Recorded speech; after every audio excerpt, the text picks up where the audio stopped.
are listening to Uncle Sam's Soccer Podcast. Broadcast will start shortly.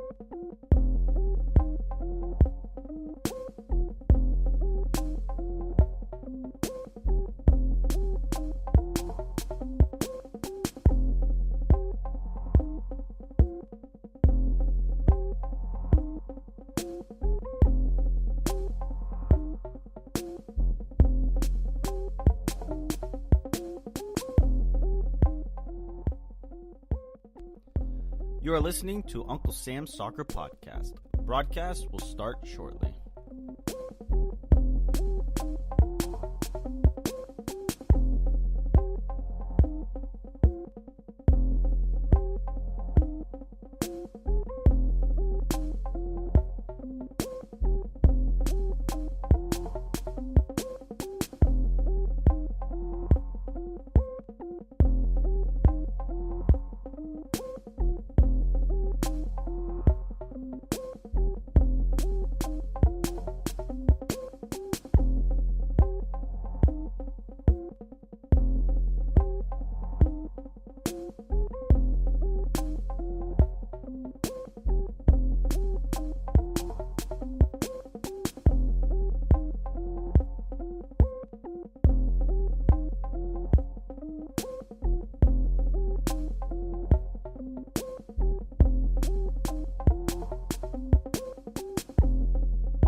You are listening to Uncle Sam's Soccer Podcast. Broadcast will start shortly.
You are listening to Uncle Sam's Soccer Podcast. Broadcast will start shortly.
Soccer Podcast. Broadcast will start shortly.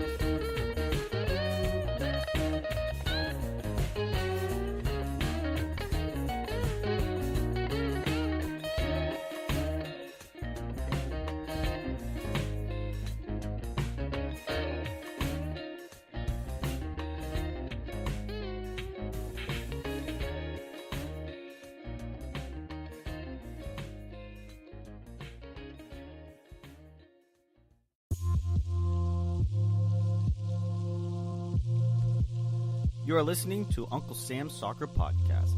Broadcast will start shortly.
You are listening to Uncle Sam's Soccer Podcast. Broadcast will start shortly.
Thanks for listening to Uncle Sam's Soccer Podcast, keeping you up to date with the latest in American soccer.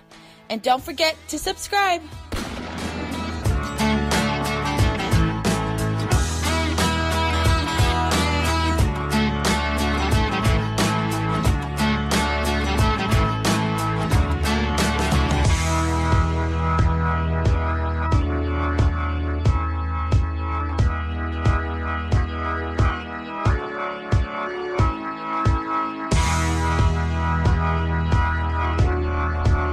Hello, everybody, and welcome. We are live, Uncle Sam's Soccer Podcast, USSF Presidential Election. Armand is in Dallas. I'm up here in Madison. We also got our assistant producer in Minnesota. And then here in studio with me is Ethan Jenks. He does the Devil's Advocate podcast. You can find that on the Badger Podcast Network. He's helping me out behind the scenes. So a big shout out to Ethan again for helping us out here on the live stream. Armand, holy crap, a lot has happened in a span of 12 hours. Honestly, I hate the U.S. Soccer Presidential Election right now because as soon as we posted our podcast, our Twitter just blows up with, oh, potential coalition, oh, no potential coalition, what's going on? We don't know, this, that, and then we wake up, more news, more potential backroom deals. It's just been a back and forth mess, and we're about to see the conclusion of this coming up, so here we go. I love it. I love the chaos. Jake, you there? What's going on, you guys? You were scrambling here the last second, weren't you? Trying to track down some earbuds. I was running all over my house. I tore the place apart, so... There you go. Well, Jake, what are your thoughts here with what's going on in the last 12 hours? This election is it's a bleep show, for lack of a better term. It's crazy. You really can't make any sense of what's going on, especially what's developed here in the last 8 to 12 hours with the change candidates. With these backdoor or backroom deals, and then someone backs out, or then everything's fine, and then nope, now 2 more candidates are backing out. So it's like every time you check Twitter, it's like something new happened. I agree. Armand, you know what? I just can't believe that we sat through a huge episode with Jeff Carlisle and Paul Kennedy, and then the news drops literally minutes after we finished the recording.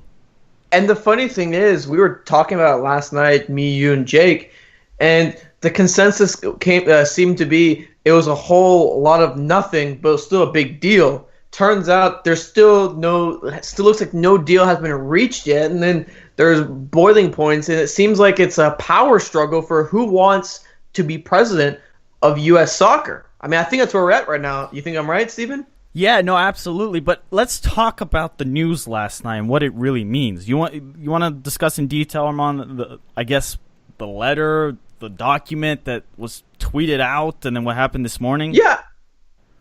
Yeah, for sure. So, I mean, shortly after we were done recording, a tweet was tweeted out by Stephen Goff, and he basically said that the 6 non-establishment candidates, which consists of Martino, Winograd, Gans, Hope Solo, Winalda, and I'm missing one. I just can't get the name. Caligari?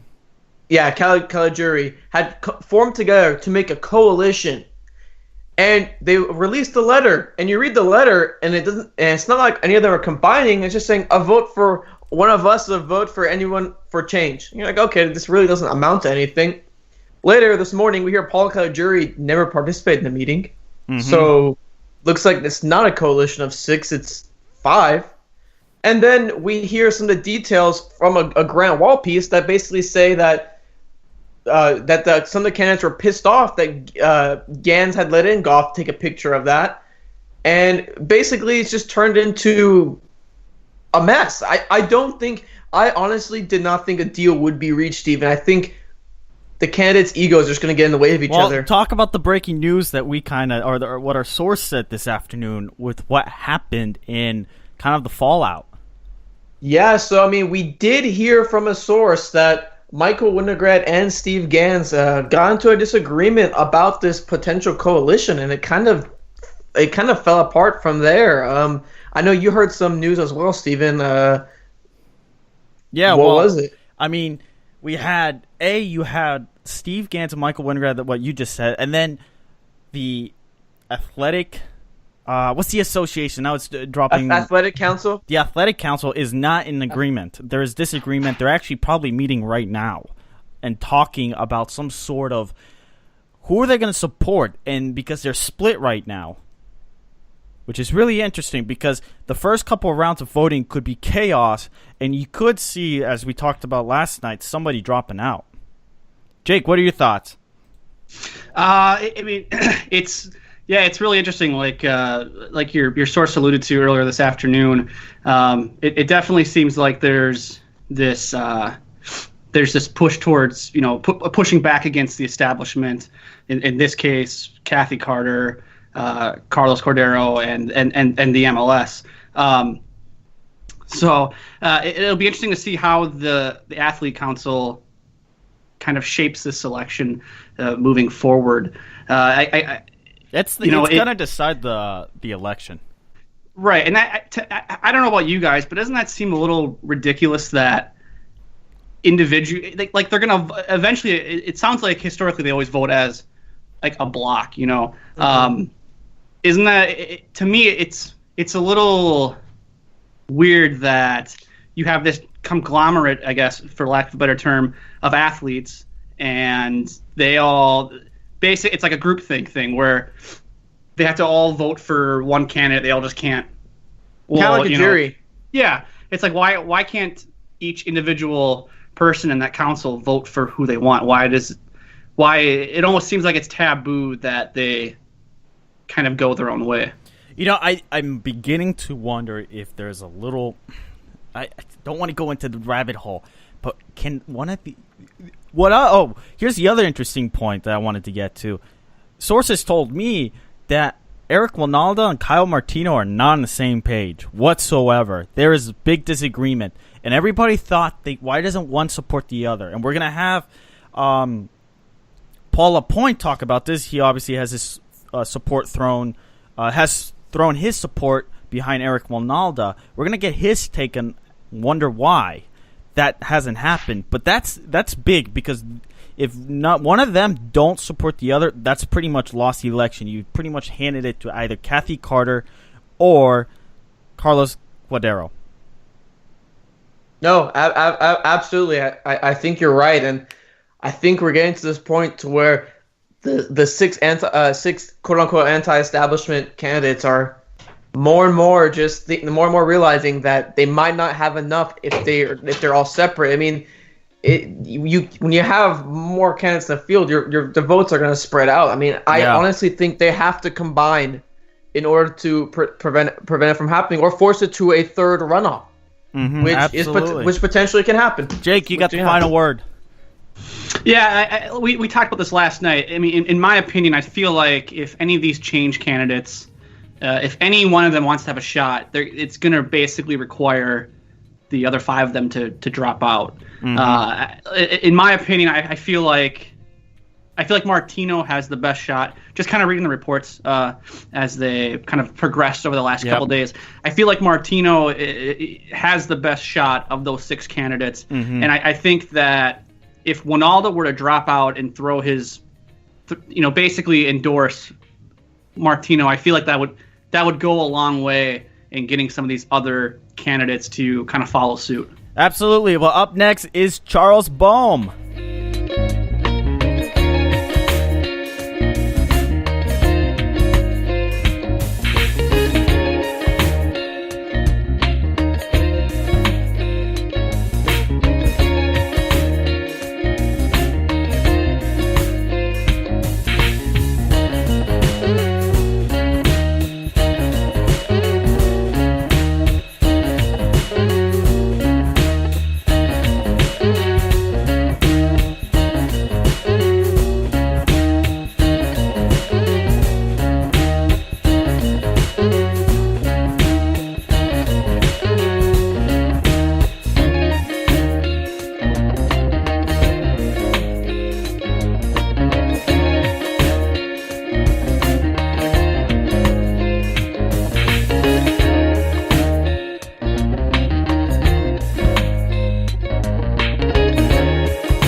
Alrighty, joining the show right now, live, is Charles Boehm. He's actually live from Orlando. Charles, how are you doing today?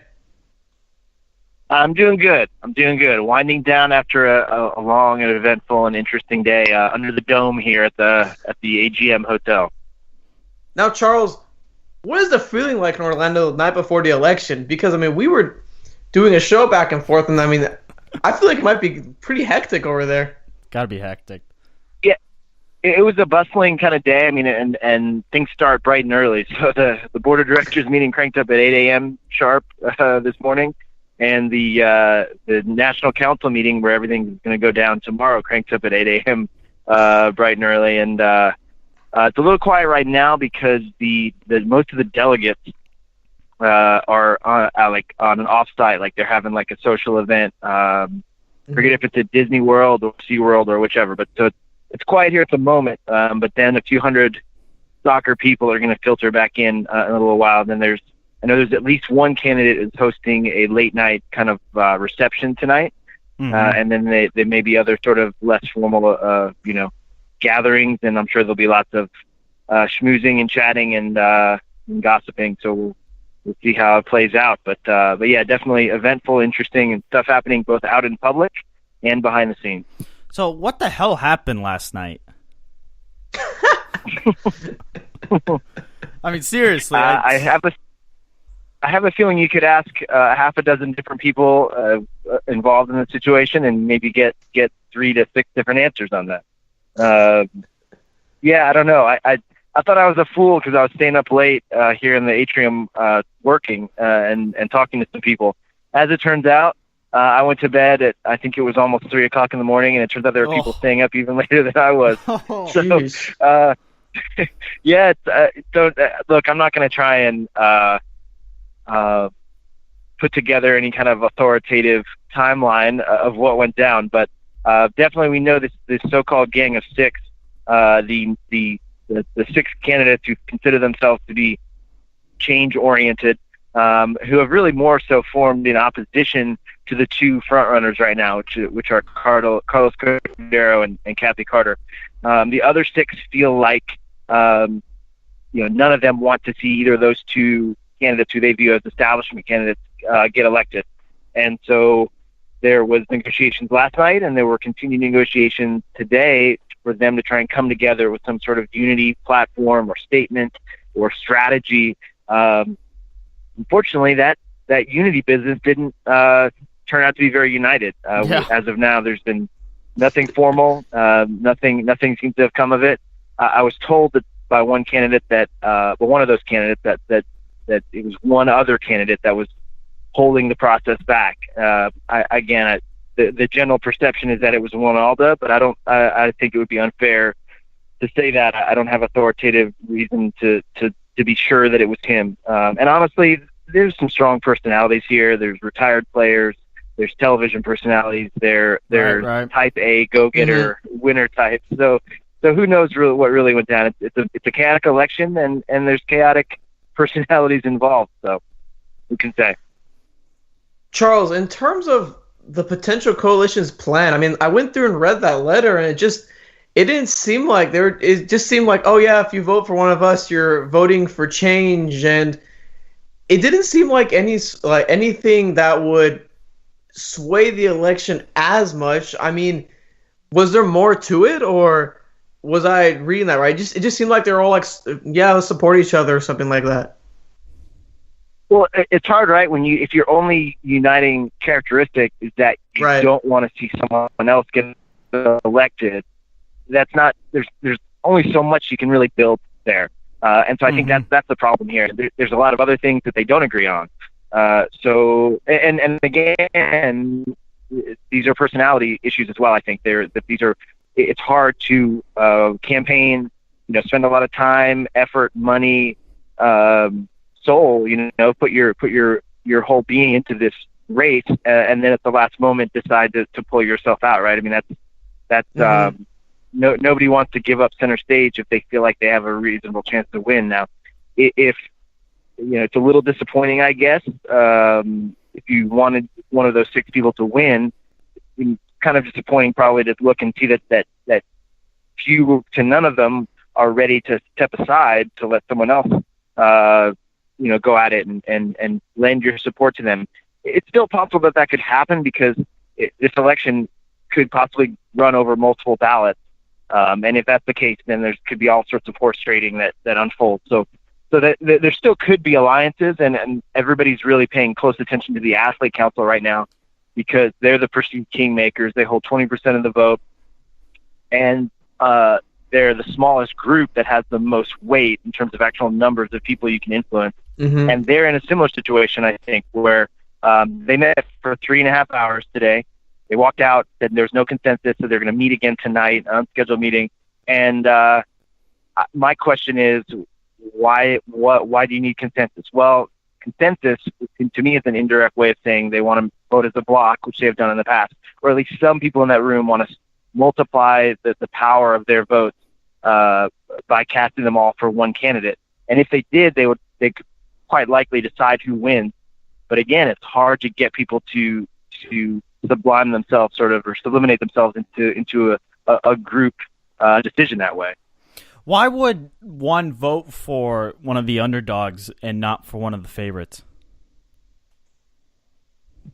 That's a great question. Everybody wants to be on a winning team, right? But there's some significant ideological distinctions here, and it's not even so much the platforms aren't necessarily dramatically different. It's almost like I keep coming back to this term of tribalism. There's a tribal mentality here where the perception is that Cordero and Carter are insiders. Mm-hmm. They are part of the problem. They're part of the ruling tribe rather than part of the solution. As much as Cordero, I think, has tried to paint himself as both an outsider and an insider, the other six really feel like they've got to keep those two from one of those two, from either of those two, should say, from winning. And so what it comes down to, most people I've talked to feel like there's three candidates that as of now have a realistic chance to win. It's Carter, Cordero, and Kyle Martino. Oh, really? So if you look at it in horse race terms, Martino seems to have, and I wouldn't even say that he's well ahead of the other five, but he seems to be the one that can connect with the most demographics across the voting electorate, and has the fewest enemies. So for example, I was told that one of the sticking points in the Gang of Six's conversation was that some wanted to have an agreement that they would all commit to throwing their support behind whoever of them got the most votes on the first ballot. And you have to remember, the biggest fear for them is if Carter's, I think, the only one that has a real chance of winning on the first ballot, meaning she gets more than 50% of the votes on the first vote. If that's the case, it's over. Now, if that doesn't happen, if no one gets to a majority, then we get into the horse trading, and that does not benefit Carter because there'll be people that are second-guessing her as a candidate because she just hasn't been as strong a candidate despite her strong, base of support from the professional sector. So some people want to, and I think that, at least, again, I can't say this is completely true. I can't account for this. The perception is that Eric Winalda is the most likely to get the most votes of the six sort of change candidates. And it appears that he and his people would think that should qualify them to be the one that everybody unites behind. Right. But the more, I guess, the deeper political strategy is not necessarily to pick that person who has the biggest plurality of votes, but who's the most likely to get to 51. And there's a perception that Eric, because of the sort of confrontational nature of its campaign, has a harder time getting to 50+1 than Martino does, who stands for a lot of the same ideas, but in a less, again, confrontational fashion. Mm-hmm. Well, that's very insightful, Charles. Thank you. And before I know we're deep in the weeds here, guys. I'm sorry. Me and Steve have been talking about this. Like, we've been going back and forth all day about what's going on, this update, that update. It just seems like a mess. And before I let you go, Charles, I know it's kind of hard to predict because of all this chaos, but what do you think is going to happen tomorrow? Yeah. That's, the other thing is that, again, the Athletes Council are in the spotlight for the reasons I said earlier. But each the professional sector is widely perceived to be locked up for Carter. That said, I feel fairly confident that the MLS vote, which is about 15%, it will go for Carter. Right. Grant Walls reported that the NWSL vote will, which is don't quote me, but I think 4.8. Yeah, something there is going to go for Carter. I have no reason to argue with Grant's reporting there. USL is generally perceived to be, and they have about the same vote total as NWSL. They're perceived to be in the bag for whoever MLS supports, but I don't necessarily know that that's the case. And we already know that NASL, with I think 1.6% of the vote, are behind Ronaldo. Right. So that's 20. That said, everybody's talking about the professional and the athletes council, but that the youth and adult sectors each have more than 25% of the vote. Again, the conventional wisdom is that they're bigger and they're more unruly and harder to build a block out of.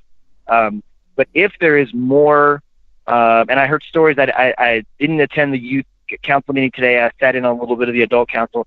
Those two organizations and their memberships are just live in very different worlds from the pros and the athletes. And so if there's enough frustration with the issues that people have with the federation, which are, sort of highlighted by the management style, the perception that the federation has neglected some of its constituents and some of its member groups, if there's enough frustration and resentment there, I think you may see some surprises in terms of where the rank and file of the youth and adult members go. So that's the big uncertainty that nobody's really looking at. But I think it's quite possible that that someone in that the six change candidates could get surprising numbers out of those two blocks.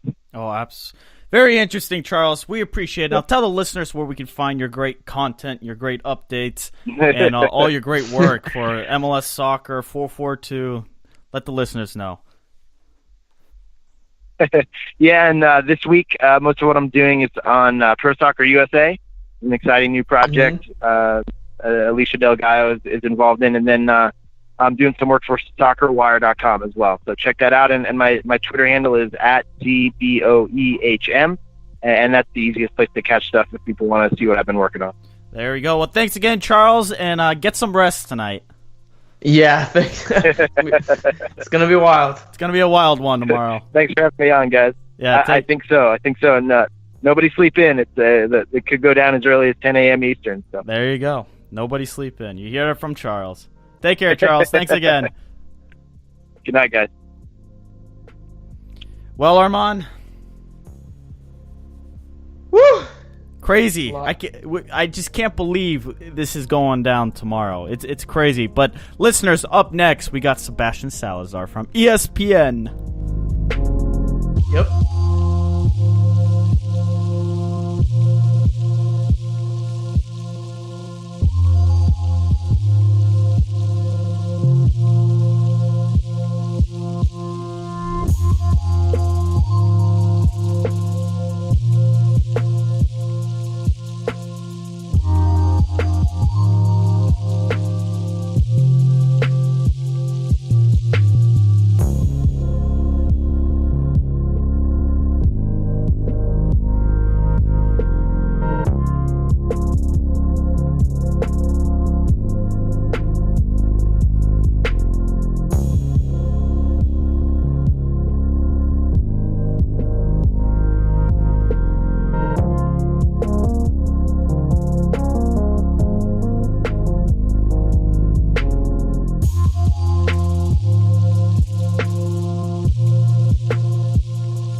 Alrighty, listeners, joining us from SeaWorld, who's covering the whales. I don't know what he's doing with the whales, but it's Sebastian Salazar. You see him on ESPN, ESPN Deportes, ESPN2. How's it going, Sebastian?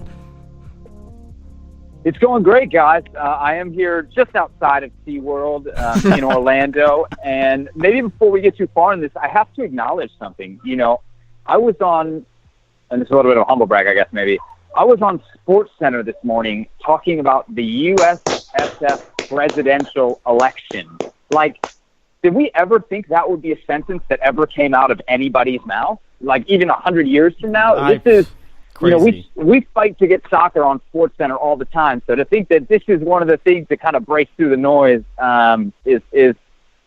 is really amazing to me, man. I'm just amazed at kind of how this whole thing has unfolded. You know, Sebastian, I've been thinking that if this were any other sport in America, this would be talked about 24/7 on SportsCenter, on Fox, whatever sport network. This would be talked about because it's soccer. It seems to be getting buried. Well, yeah, and even if we don't want to compare it maybe to other American sports, think about how this would be covered in another country where soccer was the foremost sport. I keep going back to my experiences over the summer covering the Gold Cup in both English and Spanish and how different the demand was for ESPN Deportes soccer content than kind of on the English side. And so if there was an overwhelming interest in soccer, if soccer was really the number one sport in this country, you're right. We would probably be doing hits on the hour, every hour. One, because it's, you know, depending on who you talk to, that important. And two, because it's that interesting, man. All these juicy details, these backroom deals. Like, I thought I would hate this process and I would hate covering it. And in some parts of it I don't really like, but dang, some parts of it are kind of fun. We can agree with that. We can agree with that, Sebastian. We got done. We finished a podcast after 3 hours of work. All of a sudden, you see, boom, potential coalition of 6, and you're like, "What the hell? Gang of 6. What a waste of time."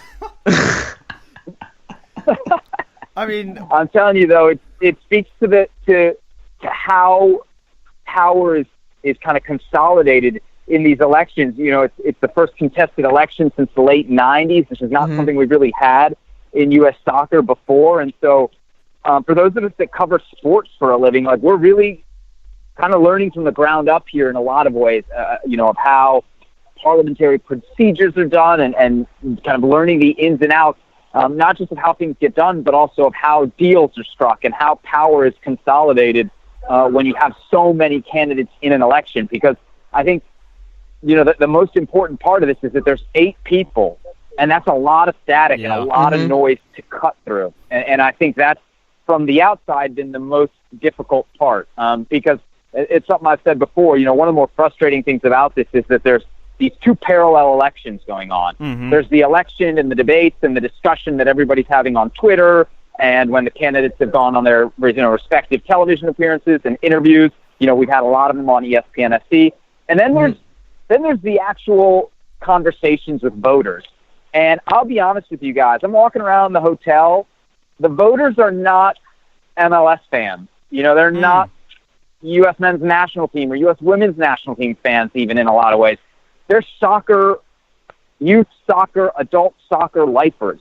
So when we talk about the things that we think really matter in the U.S. soccer ecosystem, you've got to remember there's a whole separate world, and that world is actually who picks the president. Like, walking around this hotel, I cannot emphasize how clearly that was made to me. I was like, none of these people watch ESPN FC. None of these people are interested in soccer in as much as consumers as maybe they are as participants or as administrators. And I think it's really important to know that I think a lot of people are going to be on Twitter, and I said this on SportsCenter this morning, going to be disappointed when tomorrow rolls around. But it ain't a Twitter poll. And everybody's got to remember that, you know, that's not who's voting you. No, absolutely. And, I mean, after we heard that coalition of 6, and then we heard it kind of fall apart. Gang of 6. Gang of six. Well, then it kind of became the group of 5. And now I don't even know what to make of it. Is there any news on potential deals to throw support towards another candidate? You know, it's it's really interesting, right? Because last night, I think it was Steve Goff, the Washington Post, that was the first to kind of break it. Hey, there's this group of 6, effectively the non-establishment candidates, and I think their goals are very obvious, right? It's pretty transparent. What's effectively happened here is there's establishment and there's not establishment. And what Carlos Cordero has very effectively done is he's kind of straddled the line, right? So he's been able to make inroads with many of the people who don't want to see a lot of change, the voters who are not really open to a non-establishment candidate. Mm-hmm. And yet he's been able to siphon off some of these change voters because he's been able to, I think, very effectively in the last week or so, paint himself as, in spite of what his record says over the last 10 years and in spite of his role recently as the vice president, he's been able to paint himself a little bit as a potential agent of change. And I think the people who really view themselves as the extreme agents of change want to say, hey, wait a second. Well, let's call spade a spade. And they want to categorize him as what they believe he is, which is an establishment candidate, status quo. And so that's why you see this group of 6. Before they were consolidating necessarily to try and work together and pool their votes together, they were consolidating to release a statement, which they ended up still, to this moment, not having released, which was, hey, voters, if you really want change, you cannot vote for either of the 2 establishment candidates, that being Kathy Carter and Carlos Cordero. So really, in some ways, that gang of 6 was trying to make sure that everybody who had a vote knew that if they wanted change, of course they couldn't go Carter, but they also could not select Cordero, which then you would think, push some of those voters back towards that gang of 6 where they might make choices. And I think, all of those backroom deals and all of that politics, I got to be honest, man, that's stuff that's new to me. But what we've seen in the last 24 hours, or not even the full 24, right? Because since Steve Goff released that report, we haven't even gotten the official statement out, is what you're seeing is that these 6 anti-establishment candidates, while they may align as anti-establishment, they don't really always align on everything else. Right. And you have people who have prioritized things that are so different. Even take the 2 big anti-establishment candidates. Eric Winalda's priorities seem to be promotion, relegation, and the MLS calendar. Kyle Martino's priorities are expanding the umbrella of USSF, bringing more people into the game, and even if you want to say it, and I'll say it, I think Kyle is actually far more the populist candidate between the 2, even though Eric gets labeled as that. Because Kyle is really talking about, some of his platform is about redistribution of wealth. I mean, you can't get any further left than that. So he's talking about, hey, all the money comes in and it goes to MLS, and we need to make sure that it doesn't just go to the top 1%, that it kind of filters its way to everybody else. So even the priorities for the anti-establishment candidates don't really line up. So this idea that they were just going to sit down in a room, hash it out, and then attack the establishment is a little far-fetched. And the last 24 hours have shown us that getting those people on the same page is a lot harder than getting them in the same room. Right. Well, Sebastian, I want to ask you this last question because I know you're a busy man. Got to get back to those whales down there. Why have we not seen these candidates get together before last night? I know there's been attempts, but it seems a little, I don't know, it seems kind of dumb from their end thinking, oh, let's just get here and then chat about it. Obviously, they weren't able to come to some sort of agreement. Well, I think when you get to Orlando, right, or wherever the election is, reality comes into play, right? Because before you get to Orlando, when you're talking to people and you're talking to these state associations or people on the athlete council, whoever you're talking to, it's just you and them, and you can have a great conversation. And you say, hey, now maybe I got that person in my corner. Maybe I can count on that vote. And then when people get to Orlando, reality starts to set in. They see all the people that they thought were in their corner walking around and talking to other people. And then as numbers and projections and calculations start to come out, the reality for a lot of these gang of 6 is they're realizing, I don't have a shot. And yet they all are identifying themselves as agents of change. And so if they're really principled, and I think this is what it's coming down to, right? They're like, well, if the point is to get change, and I'm not going to be the one to do it, then what I have to do is work against the establishment. And I think until you're really faced with the reality that your campaign is not going to be a winning one, and you don't really know that till you get down here, because there's no public polling. There's only kind of the vibe you get as you leave a conversation with somebody. And all these folks, a lot of these anti-establishment candidates are quite charming, and I could see how they could leave a conversation and be like, wow, I really made some inroads. But to get here, the reality is they're not going to have the numbers, and if they do want to take down the establishment, they're going to have to do it together. But let's not forget, all of these people got into this race with the intention of winning it, and they put in a lot of hard work. And so this idea that they're just going to kind of walk away from that hard work, especially anybody that's saying, hey, it's going to happen before the first ballots are cast, before the first round of voting, I just think is kind of missing how much work these folks have put into it. I think they're going to at least see it through on that first ballot. I think the point is, and this is critical, the non-establishment candidates think that there's a plan A for the establishment and that there's a plan B for the establishment, and there may even be a plan C, because the establishment didn't become the establishment by being unorganized and not knowing what they're doing. So those folks say, okay, if they've got a plan A, B, and C, then we probably ought to at least have a plan B, right? If I'm Kyle or Eric or Steve or Hope or any of these folks, and I get in there and say, okay, well, we did the first ballot and I've got 17%. Clearly, I'm never going to get to 50, but I still want to see change. Okay, how do we make that happen? And I think that they want to have now a plan B of, hey, if we get into a second round of voting on the floor, do we, as the non-establishment agents of change, as they've labeled themselves, do we have a plan B? Because if they don't have a plan B, forget it. Once it gets to the second round, the establishment will have its plan B and it'll win. And it may win anyway. But I think what you're seeing now is everybody on the non-establishment side suddenly saying, hey, well, let's at least all have a plan B. Now, who's that going to be? How do you choose who the plan B candidate is, right? Is it the person at the end of the first round of voting that has the most votes? Sure.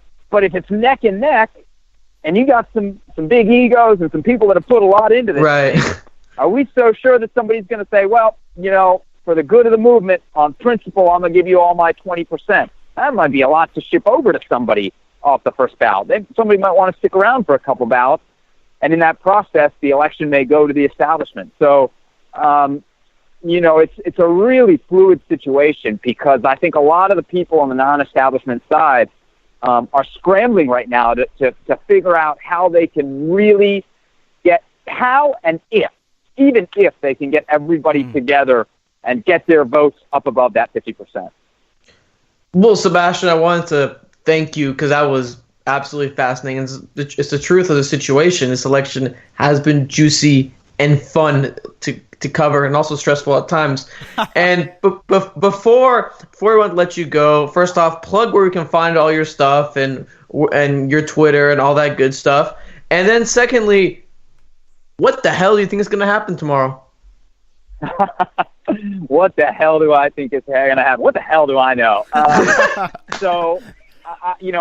On SportsCenter today, I said I would be really shocked if it wasn't one of the two establishment candidates. I think the momentum between the establishment candidates favors Kathy Carter right now. If I do the math, she's got the MLS vote, she's got the NWSL vote. The USL, I don't think, has come out and said that they're going to vote for Carter, but I'll just put it this way. Some whispers I've heard suggest that they will. That gets her to 24%.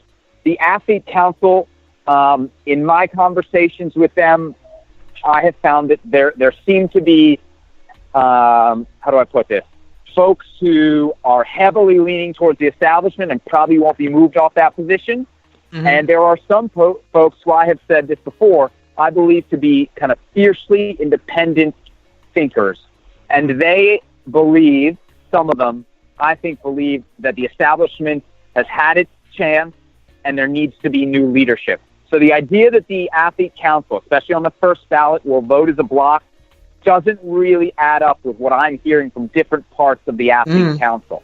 So I think first round, you probably don't get to 50%. But I do think that eventually the Athlete Council or a majority of it will go to Carter.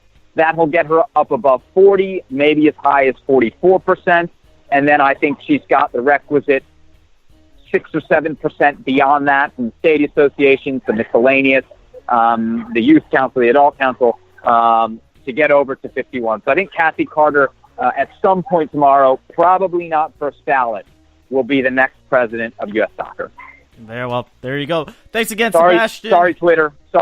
I know that's not what everybody wanted to hear, but that's true. I just report what I hear. Exactly. Well, thanks again, and I guess get some rest, because Charles Boehm said that he went to bed at 3 a.m, so I'm sure it's going to be a late night for you as well. Yeah, we're having dinner right now, and then we're going to head right back over to the USSF hotel and just kind of creep around the lobby, see what we can dig up. There you go. Follow him on Twitter, guys. Get some great updates. Thanks again, Sebastian. Thanks, Sebastian. Thanks for having me, guys.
Alrighty, listeners, our final guest is with us. It's Paul Lapointe. How's it going, Paul? Gentlemen, how the heck are you? Double Trouble, live from Massachusetts. What's going on? Well, we're going to ask you what we've asked everybody who's been on the show. What the hell is going on?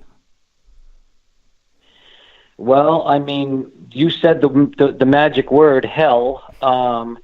Here we are on the eve of it all. And all of us, including myself, much to my dismay, is on the outside looking in. And there's just a lot in question, isn't there? No, there really is. I mean, there's so much in question. It's just a mess. It seems like. I mean, not even around maybe less than 24 hours ago, we were talking about a potential group of 6 or gang of 6 coming together, and then all of a sudden, nope, that wasn't the case, and now we're hearing potential backroom. What is going on? What happened with that? From what you know, what happened with that gang of 6?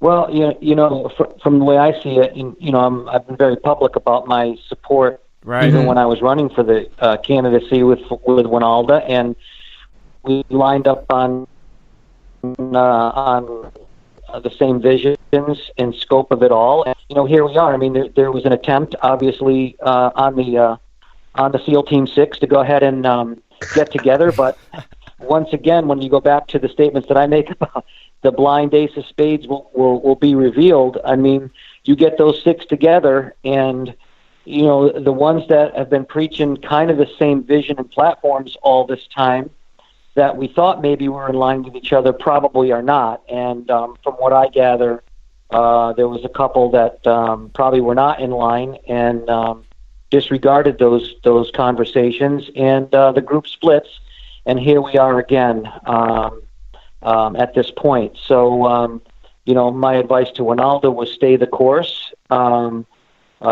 keep true to your intentions, and let's just battle forward. So what's the latest with the Ronaldo camp? Because he is, I guess, would say top 4 here as far as it comes to numbers-wise. Him and Martino are the two favorite from the non-establishment. What's the feeling right now with Ronaldo's camp? Well, we're talking with Eric hours ago. The feeling is really good. And, in regards to Martino, which Kyle and I agree to disagree on some topics, there was a little controversy when Martino first entered the race, when the rescinding process was allocated into the race. And, these guys shake hands with each other, but not necessarily meet in the middle on a perfect scenario in agreement. So I can't tell you tonight if Martino and Ronaldo are on the same page or not. I know talking with the solo campaign, and I know talking with Caligieri's campaign, I know they are, and who knows? Maybe there's a little bit of a trifecta being created at this point, but that's yet to be determined. We'll see that maybe tomorrow, right? Yeah. Right. Do you think we'll see a Martino Ronaldo potential coalition, or do you think that's completely out of the picture? There's a possibility we could see it, because you never know what can happen. Yeah. And this is why I believe this election system's in this process thereof is broken and rid of conflict of interest. There should be no deals, and there should be no backroom negotiations going on. If this election process was defined and implicated and implemented with a defined process that has an endpoint to it, and nothing can. Why do we have an AGM meeting around an election to begin with? And why do all these councils and committees collaborate at the same time when all this is going on? If we had a defined election system, the voting process should take place, and that should be the endpoint and be done with it. So it's a very uncomfortable situation to be in. This is my take on Ronaldo and Martino. I don't agree with Kyle's vision, and I don't believe Ronaldo does to a certain extent. Kyle still publicly announces that we should be in lockstep with Sunil, and that's concerning to the American soccer community, because all of us don't want to be in lockstep with Sunil. Just because we're bidding for a World Cup and he sits on the chair of FIFA does not mean it's in the best interest of USA Soccer. And we need to be concerned with that. But you never know what goes on behind closed doors, and that's the most upsetting part. In my mind, if I was still in this election process, there would be no closed doors, and there would be no negotiating. Let the election happen, let it run pure, and let the result be the result. Do you think we're going to see some sort of surprise tomorrow morning? How much more surprised can we be? Yeah, well, it's true. Really, how much more surprised can the American soccer community be? We have lawsuits. We have individuals being called out. We've twitted ourselves to the point where we can't tweet no more because we have no beak left. We are just at each other's throats from the grassroots to the boardrooms, and I don't think we can be surprised by anything tomorrow. Will we be disappointed? Absolutely, and the disappointment will come if the status quo remains, but not that the status quo, it's a general statement that I'm making, not that the status quo could remain, but why are they remaining? What is the interest level? Is this interest level about money and protecting billions of dollars that stretch beyond our borders? This is not just about American soccer within our borders. This is about sporting ministries and our relationships to the International Olympic Committee, Sporting Accord. This goes beyond our borders, and And whoever wins this election better be prepared to be able to deal with these type of things once they're elected in. But we shouldn't be surprised at anything that's going to happen tomorrow. But we should be surprised on the reason why at that point. And there's only two reasons why in my mind. One, if the status quo that I mentioned gets in, it's protecting the castle walls, the deep sandbox, and the monies thereof, and the pipeline, the flow chart that it belongs to. Two, we have a miracle with Ronaldo to affect the real change that everybody's talking about. Those should be it. Yeah, wow, that is a very powerful statement coming from you, Paul, especially when you talk about the potential of change when you talk about Eric Ronaldo. But do you think any other candidate outside Ronaldo, which you stated, can bring a proper change to U.S. soccer? As a CEO of a company and then an owner of companies, since I've been 26 years old, we have to look at this, even though the United States Soccer Federation is a nonprofit. Let me tell you something, it's $1 billion business. And do the other candidates have the complete resume to operate and represent USA Soccer? Incomplete. The word itself, incomplete.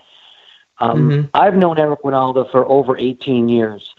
And we met in West Springfield, Massachusetts 18 years ago when he was representing a turf company. And back then, we were talking about how the national team players get treated. Where does the money go? Conflict of interest. We were talking about these things 18 years ago. There's some candidates that are running in this campaign right now that were probably 14 to 16 years old back then. So not to say that age has anything to do with it, but some of these candidates don't have the resume and the business experience. They may have some commentating experience and they might have some playing experience, but some of the best players don't make the best coaches or business people in the world. Some of the best commentators don't make the best business people and CEOs of companies in the best world. I know that the president of the USSF is not considered to be a CEO, but they certainly should be able to have the talent level to hire somebody who can protect the best interests in those levels. Ronaldo is that guy. He has got the best rounded resume to represent us as a nation within the sport of soccer and abroad. The other candidates in my mind do not have that broad.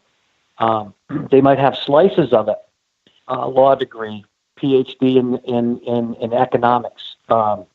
We might have Caligiuri with the same playing experience that Ronaldo might have. Hope Solo as a player, Martino as a player.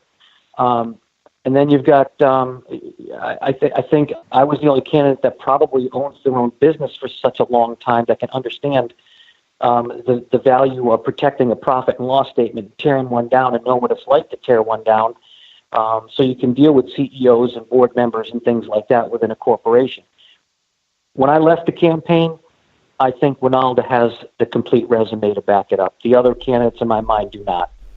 Paul, and I mean that from a standpoint of complete resume. Paul, do you see any, because we talked to Charles and Ronaldo thinks because he has a certain percentage of the vote that the candidate should all support him so he could come out, but can that shift? Can we see one of these lawyers get that coalition where behind them, or even Martino? Do you think Ronaldo would give up the power and say, okay, Martino, you go for it?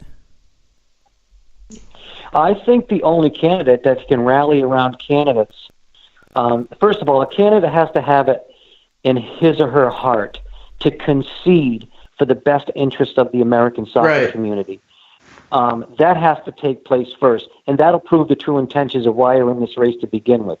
If they're going to hold on, to the last minute and take away votes from a candidate that they really know is going to be far ahead of them in any voting procedure, then they should be doing the right thing, and that's conceding at that point. Ronaldo is the only one that could probably look at the other candidates and say, listen, the majority of the youth associations and the adult associations have nominated me.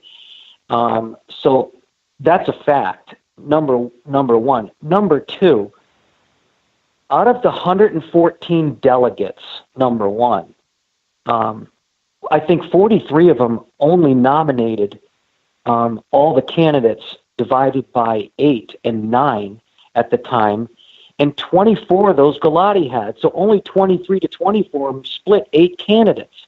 That's not a big nomination grid coming forth with 8 candidates. So there's still a lot of delegates that didn't even nominate somebody, never mind vote at this point. So having said that, I think Ronaldo holds the majority, and I think that should be used as pretty much a grid for the other candidates to say, you know what, we're at this point. What's my chances of really winning the presidency? And they really should look at supporting the candidate that lines up with their vision and move to that candidate. It just makes sense, and it's the right thing to do if you're in this race for the American soccer community. If you're not, then you're in there for selfish reasons or possibly to gain a paycheck that you might not get, because right now it's still a volunteer position, but yet to be voted on a paid position, and that's a whole nother subject. All right, Paul, final question for you. What do you think happens tomorrow? I think that Carter or Cordero will win, and I think that's my gut feeling. My faith in the American soccer community as one voice, obviously, is pushing for a miracle that Ronaldo can beat the establishment based on the real reasons of why we need a new president.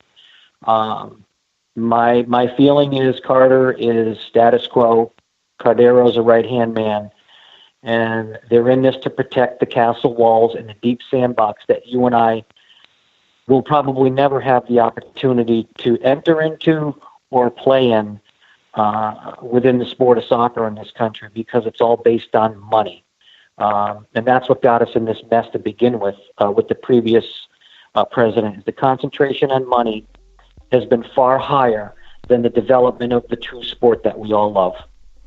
Well, Paul, thank you so much for joining us. Let the listeners know where they can find you on Twitter, because you like to tweet quite a bit, don't you?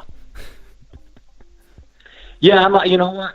People say that, but remember, I've only been a Twitter guru since May of 2017. I've only got 17,000 tweets in between that time. You know, Ronaldo's got me beat. I think he's like 36,000, but he's been a member since 2009. So that's getting kind of old. But I will say this. You know, the tweets will be less and less, and there comes a time where you know, you have to back off for all the right reasons. And it's been a fairly large part of my platform at this point from a communication standpoint, but it isn't something that you know, I die for every day. Well, thanks again, Paul. Thank you, Paul. Boys, I'm honored. Thank you. Humbled and honored, and good luck tonight and tomorrow. Yeah, absolutely. To everybody. You got it.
Do you like that, listeners? We got you a former candidate.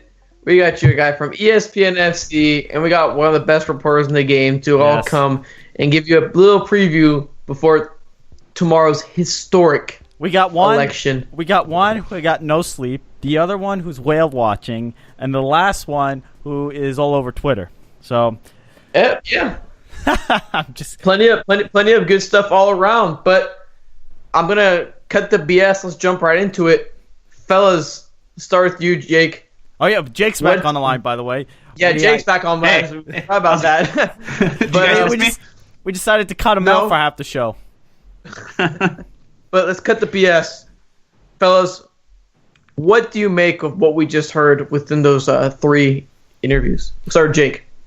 I think what I learned through those 3 individuals is I think everybody believes that it's going to be Carter or Cordero, but I feel like by listening to those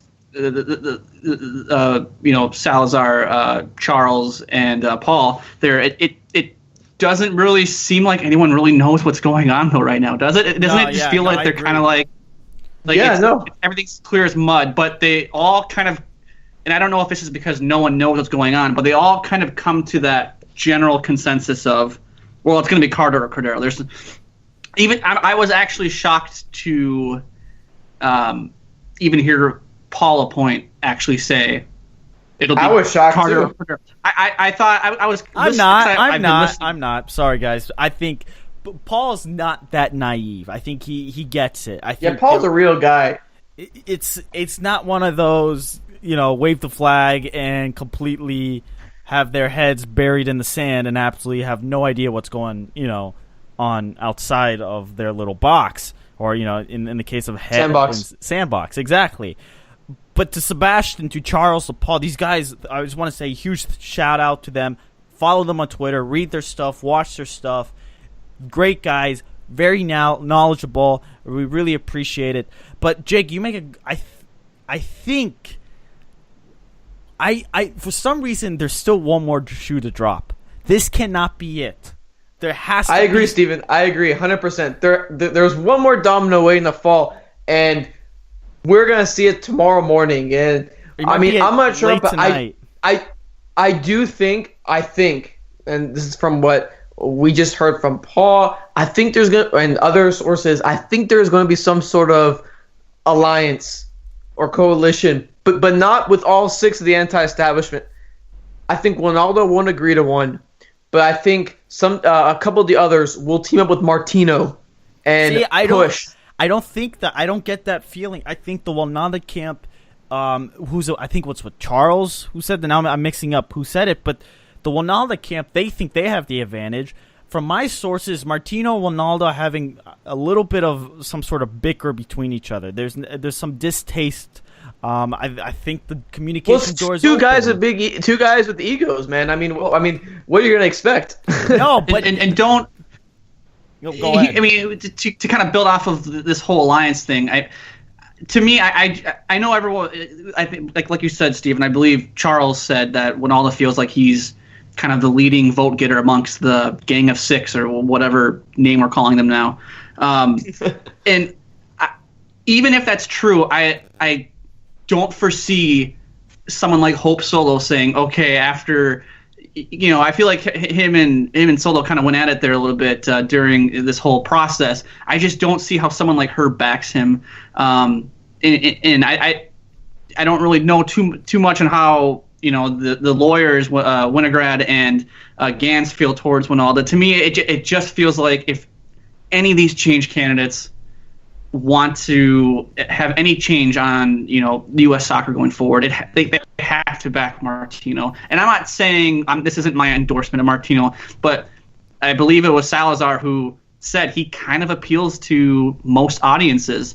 I was reading an article at 55.1 in which they were talking to the Minnesota Youth Soccer Association, and the guy basically said, I can't really relate to Ronaldo. He kind of talks down to you. And I think that Salazar's comments were, back that up. Is Martino just seems like a Jake? Yeah. Yes. What was the first comparison of Ronaldo on this show? Who was he to? It was Trump. Ronaldo Trump. is Trump. He is that weird force. And I said this last night on the episode. But when we talk about Trump, we're not talking like He's going to build a wall. we're not talking that. I think but when you compare Trump to Ronaldo, I think the issue is that Trump is such a bad connotation with it. I don't think Ronaldo is a Trump. Ronaldo is a lot more. Ronaldo's He's abrasive. in his field. no, but And yeah, well, the thing is with Ronaldo and Trump, my comparison is he's an outside force, and he's the candidate that nobody thought has a chance, nobody thinks he has a chance, and the establishment absolutely do not want him.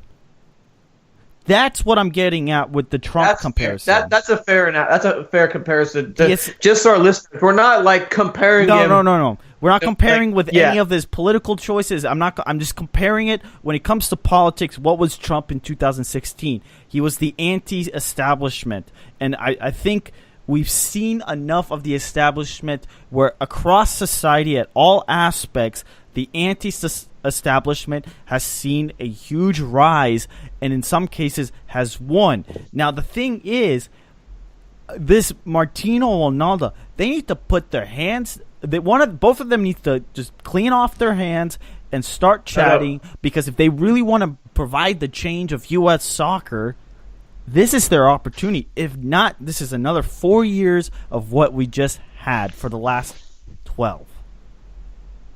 Simple as that.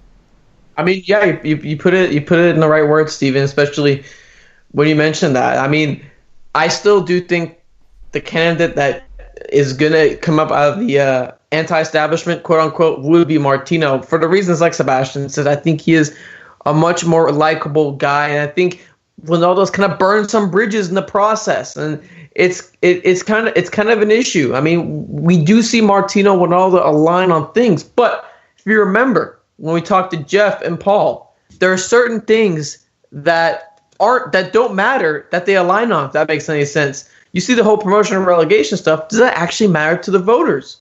And if you hear from what Sebastian Salazar told us, that none of these guys are really big MLS guys, this or that, I don't think they care that much. Plain and simple. Jake, in terms of that. Let me ask you, Jake, because we've already announced our winner. Who do you think is going to win quickly? I'm gonna go with the dark horse. I'm gonna go Martino. I just have a weird feeling that it's not gonna go the way the establishment wants it to go. Really? And Armand, you still behind Cordero? I mean, the more I think about it, obviously it's contingent on things changing. I mean, we do see the potential of a coalition and whatnot. But I do believe that Cordero has that mixture of a little bit of change because of the quote-unquote rebellion-esque thing that he did by announcing that he was going to run without Goulardi's intentions and still being close to the status quo. He's like that perfect mixture. You know, when you mix a perfect drink, you're like, damn, that tastes good. I think that's what you gotta say Cordero is, man. He's the perfect mixture of status quo, but not really a little bit of change. And I think that'll lead him to victory, to be honest, in the second round. I'll put it second round. I think I said this in the beginning of the show. I think to go down the rabbit hole, I think Kathy Carter was a silkscreen for Cordero to take it. Kathy Carter was such a establishment figure that Cordero could just kind of skip his way through the line. Low key. And then low key. And then here he is. Suddenly he's in second place. Some polls have him first, blah, blah, blah. The anti-establishment have no idea because they haven't thought this through. And then Kathy Carter can continue working at some, and U.S. Soccer get the guy they want in MLS. That's fair. You wearing your tinfoil hat there, Steven? Good one. I mean, that's what it sounds like, a very elaborate plan they got there. But I mean, that makes sense too. Actually, I could see Carter almost as like a puppet candidate just to usher in. And it's nothing Cordero. against Carter. I just think that she did not want to run originally. If you read the reports, she seemed rather reluctant to actually go through this process. Sunil Gulati. I mean, this process is hard, man. I don't blame her. It just sucks. But listeners, I hope you enjoyed it. A big shout out to Sebastian, Paul, and Charles. Go follow them on Twitter. Please do. Again, a big shout out to Ethan Jenks. Devil's Advocate podcast on the Badger Podcast Network. Please check out his show. He's been tweeting all night long. He's been wonderful. You did the MLS live show with us. Big shout out, Ethan. Appreciate it. And you can follow the show on Uncle Sam Soccer Pod. We're on all the major podcasting networks, so you can listen that way. Armand, especially on iHeartRadio. YouTube, we're all over there. Jake in Minnesota, Armand in Dallas. I'm here in Wisconsin. Boys, we're at the finish line. We'll see y'all tomorrow morning. I'll be up bright and early getting ready for this, man. I've been waiting for this shit for a long time, so let's get this on the road. I'm just ready to not talk about this for at least a week. I'm ready for our shows not to be ruined. What are you guys gonna talk about in like 2 weeks when there's no election to complain about? Honestly, at this point, anything but the election.